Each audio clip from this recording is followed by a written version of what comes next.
UP board के इम्तिहान बस आने ही वाले हैं और हर साल की तरह लाखों छात्र एक जबरदस्त दिमागी दबाव से गुजर रहे हैं। हाल ही में एक लेख ने इस बात पर रोशनी डाली है कि बच्चे हेल्पलाइन पर कॉल करके मदद मांग रहे हैं।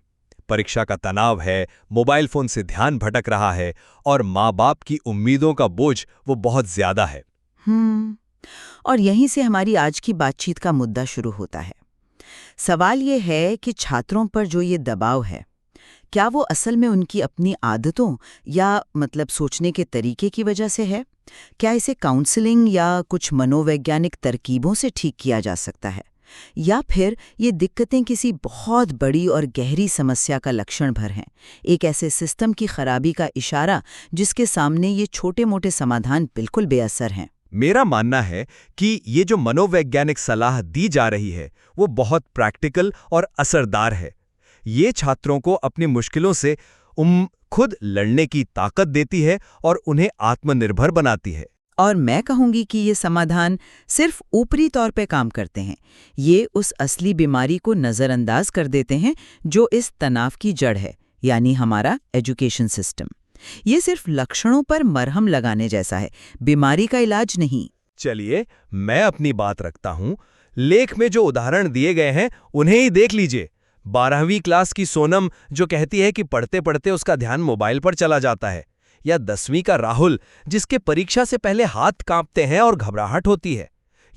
ये साफ तौर पर व्यक्तिगत मनोवैज्ञानिक पैटर्न है। इन्हें आप सीधे सीधे सिस्टम की गलती नहीं कह सकते। ये दिक्कतें काफी हद तक इस बात से जुड़ी हैं कि कोई छात्र तनाव से कैसे निपटता है, और जो समाधान दिए गए हैं वो इन्हीं दिक्कतों पर सीधे काम करते हैं।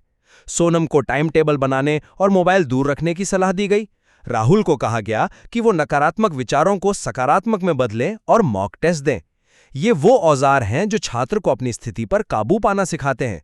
उससे वो लाचार महसूस नहीं करता, बल्कि उसे लगता है कि हालात उसके हाथ में हैं।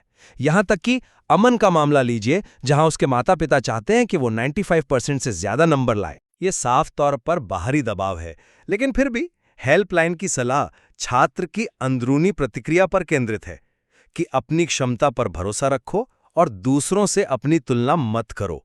यह एक यथार्थवादी और सशक्त बनाने वाला नजरिया है। तुम समस्याओं को सिर्फ व्यक्तिगत कमियों के तौर पर देखना, मेरे हिसाब से इस पूरे मुद्दे को बहुत हल्के में लेना है। ये लक्षण है एक ऐसे बीमार शिक्षा प्रणाली के जो बच्चों पर उनकी सहन शक्ति से कहीं ज्यादा बोझ डाल रहे हैं। सोनम का मोबाइल इस्तेमाल करना सिर्फ ध्यान भटकना नहीं है। मुमकिन है कि ये उस घुटन और तनाव से 2 पल की राहत पाने का एक तरीका हो जो पढ़ाई के अंतहीन दबाव से पैदा होता है। और राहुल के हाथ कांपना और दिल की धड़कन तेज होना, ये मामूली घबराहट नहीं है, ये गंभीर एंग्जाइटी के लक्षण हैं। इसे सिर्फ अच्छा सोचो कहकर टाला नहीं जा सकता। और अमन का केस, वो तो इस प्रणालीगत समस्या का सबसे बड़ा सबूत है। सोचिए, जब समाज और खुद माँ बाप सफलता का पैमाना 95% नंबर तय कर दें, तो उस बच्चे से ये कहना कि नंबर तुम्हारी काबिलियत का पैमाना नहीं है, कितना खोखला और बेईमानी भरा लगता है। असल में ये सलाह उस बच्चे पर एक और बोझ डाल रही है कि तुम अपनी असली भावनाओं, अपने डर को दबाओ और एक झूठी मुस्कुराहट ओढ़ लो। हम उस बीमारी का इलाज नहीं कर रहे जो हमारी रट्टा मार नंबर केंद्रित मूल्यांकन प्रणाली है, बल्कि सिर्फ उसके जख्मों पर पट्टी बांध रहे हैं। देखिए, मैं आपकी बात का सिरा पकड़ पा रहा हूं, लेकिन आप एक जरूरी बात नजरअंदाज कर रहे हैं। आप सिस्टम की बात कर रहे हैं, पर क्या हम इस सच को झुठला सकते हैं कि इसी सिस्टम में कुछ बच्चे बहुत अच्छा करते हैं और कुछ पीछे रह जाते हैं? अगर सिस्टम ही पूरी तरह से सड़ा हुआ होता तो कोई भी सफल नहीं होता। फर्क आता है व्यक्तिगत मुकाबला करने की रणनीतियों और मानसिकता से। सोनम और राहुल जैसे छात्रों की दिक्कतें उनकी आदतों से जुड़ी हैं। टाइम टेबल पर न टिक पाना या नकारात्मक ख्यालों में डूब जाना, ये ऐसी आदतें हैं जिन्हें सही मार्गदर्शन और निजी कोशिश से बदला जा सकता है।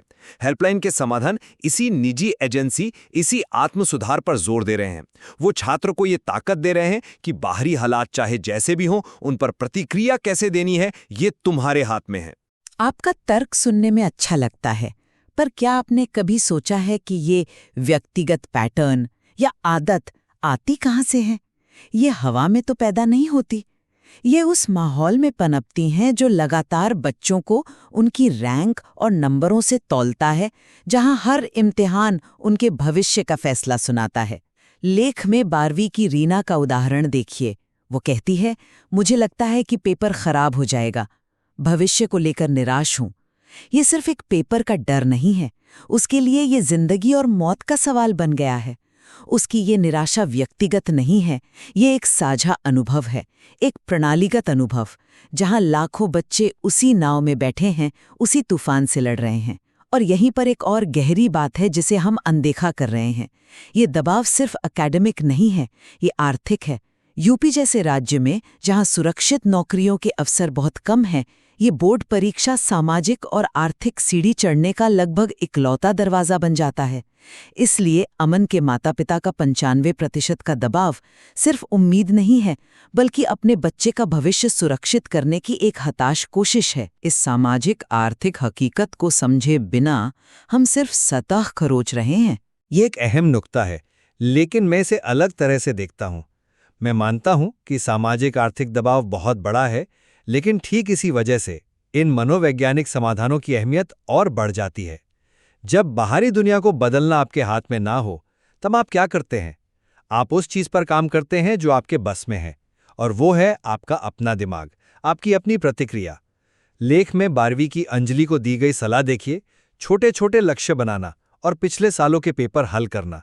ये सिर्फ कहने की बातें नहीं हैं, ये मनोवैज्ञानिक रूप से सिद्ध तकनीकें हैं। ये आत्मविश्वास बढ़ाती हैं। जब तैयारी का पहाड़ जैसा सिलेबस छोटे छोटे हासिल किए जा सकने वाले हिस्सों में टूटता है, तो छात्र को कंट्रोल की भावना महसूस होती है। जब वो एक छोटा लक्ष्य पूरा करता है, तो उसे सफलता का एहसास होता है, जो उसके बड़े डर को कम करता है। इन तकनीकों को सतही कहना उनकी मनोवैज्ञानिक ताकत को कम आंकना है। ये उस छात्र को तूफान के बीच अपनी नाव संभालने का हुनर सिखा रही हैं। 1 मिनट रुकिए।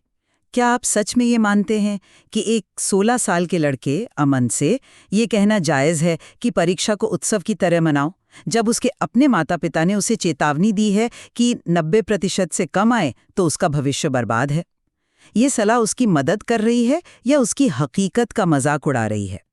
ये तकनीकें एक आदर्श दुनिया में शायद काम कर जाएं, लेकिन यूपी बोर्ड के छात्र की असलियत बहुत अलग है। आपकी नाव संभालने का हुनर वाली बात तब बेमानी हो जाती है जब लहरें सुनामी जैसी हों। ये सलाह छात्र की असली भावनाओं को अमान्य करती है। ये उससे कह रही है कि तुम्हारा डर, तुम्हारा दबाव, तुम्हारी घबराहट जायज़ नहीं है। तुम्हें तो खुश होना चाहिए, उत्सव मनाना चाहिए। नतीजा, छात्र पर अपनी भावनाओं को दबाने का, एक झूठा सकारात्मक मुखौटा पहनने का एक और बोझ पड़ जाता है। ये मदद नहीं है, ये एक तरह का इमोशनल टैक्स है। समाधान तभी प्रभावी हो सकता है जब वो छात्र की हकीकत को समझे और उसे सम्मान दे, उसे खारिज ना करे। मैं इस बात से बिल्कुल सहमत नहीं हूं कि ये बोझ डालता है, बल्कि ये जिम्मेदारी लेना सिखाता है। छात्रों को अपने मानसिक स्वास्थ्य और पढ़ाई की जिम्मेदारी लेना सिखाना उनके भविष्य के लिए बहुत जरूरी है। ये समाधान उन्हें आत्मनिर्भर बनाते हैं।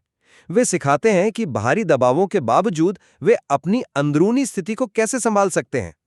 देखिए, मनोविज्ञान शाला के निदेशक ने यह भी कहा है कि माता-पिता को भी सलाह दी जा रही है कि वो घर में एक सहयोगात्मक माहौल बनाएं।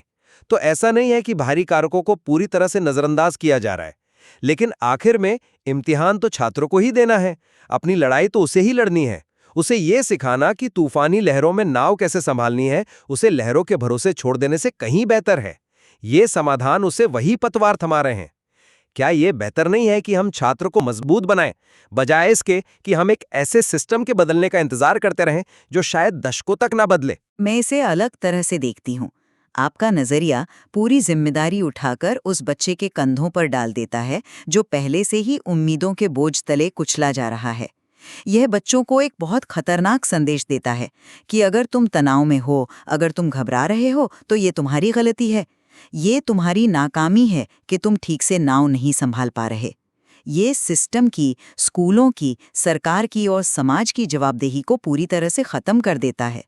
हमें बच्चे से ये पूछने के बजाय कि तुम बेहतर क्यों नहीं तैर सकते, हमें उस तूफानी समुद्र पर सवाल उठाना चाहिए जिसमें हमने उसे बिना किसी तैयारी के फेंक दिया है। हमें अपने मूल्यांकन के तरीकों, अपने सिलेबस के बोझ और सफलता की अपनी संकीर्ण सामाजिक परिभाषा पर सवाल उठाने की जरूरत है। अमन के मामले में असली जिम्मेदार कौन है? अमन जो दबाव महसूस कर रहा है, या उसके माता पिता जो खुद उसी सिस्टम के डराए हुए उत्पाद हैं, या वो सिस्टम जो उन्हें डरा रहा है। जब तक हम इस पर बात नहीं करेंगे तब तक ये व्यक्तिगत समाधान सिर्फ बच्चे के अपराध बोध को और बढ़ाएंगे कि मुझ में ही कोई कमी है। लेकिन प्रणालीगत बदलाव एक लंबी और धीमी प्रक्रिया है। इसमें सालों, शायद दशकों लग सकते हैं। तब तक हम क्या करें? क्या हम आज के छात्रों को जो आज इस तकलीफ से गुजर रहे हैं, ये कहें कि रुको, जब सिस्टम बदलेगा तब तुम्हें राहत मिलेगी? ये तो उनके साथ नाइंसाफी होगी। आज जो छात्र हेल्पलाइन पर कॉल कर रहा है, उसे तत्काल मदद की जरूरत है। उसे आज रात अपनी घबराहट कम करने का तरीका चाहिए। उसे कल सुबह पढ़ने बैठने के लिए एक रणनीति चाहिए। समय सारणी बनाना, दिमाग को शांत रखने की तकनीकें, मॉक टेस्ट से आत्मविश्वास बढ़ाना, ये वो व्यवहारिक कदम है जो उसे आज राहत दे सकते हैं। प्रणाली पर बहस जरूरी है, मैं इससे इनकार नहीं करता, लेकिन उस बहस की कीमत आज के छात्र की मानसिक शांति नहीं हो सकती। मैं तत्काल मदद की अहमियत को कम नहीं कर रही। हेल्पलाइन का होना एक अच्छी बात है, लेकिन हमें फर्क समझना होगा एक तत्कालिक उपाय मतलब फर्स्ट एड और एक स्थायी इलाज के बीच। ये समाधान फर्स्ट एड की तरह हैं और उनकी ज़रूरत है, लेकिन अगर एक फैक्ट्री में रोज़ मजदूरों के हाथ कट रहे हों तो आप सिर्फ मरहम पट्टी का इंतज़ाम नहीं करते, आप उस मशीन को ठीक करते हैं जो हाथ काट रही है। यहाँ मशीन हमारा एजुकेशन सिस्टम है। इन व्यक्तिगत समाधानों को स्थायी इलाज के रूप में प्रस्तुत करना ये खतरनाक है। ये हमें एक झूठी तसल्ली देता है कि समस्या हल हो रही है, जबकि असली समस्या जस की तस है। इससे सिस्टम को बदलने का जो दबाव बनना चाहिए वो कम हो जाता है। हम छात्रों को सिस्टम के अनुकूल ढलना सिखा रहे हैं, बजाय इसके कि हम सिस्टम को छात्रों के अनुकूल बनाएं। ये एक बुनियादी रोग से गलत प्राथमिकता है। और हमारी इस बातचीत से कि एक बात तो साफ है कि इम्तिहान के इस नाजुक दौर में छात्रों को व्यक्तिगत रूप से मुकाबला करने की रणनीतियां और आत्मनियंत्रण के औजार देना बहुत बहुत जरूरी है। ये उन्हें अपनी तात्कालिक चुनौतियों से लड़ने की ताकत देते हैं, अपनी भावनात्मक प्रतिक्रियाओं को काबू में रखना सिखाते हैं और सबसे जरूरी उन्हें अपनी काबिलियत पर भरोसा करने में मदद करते हैं।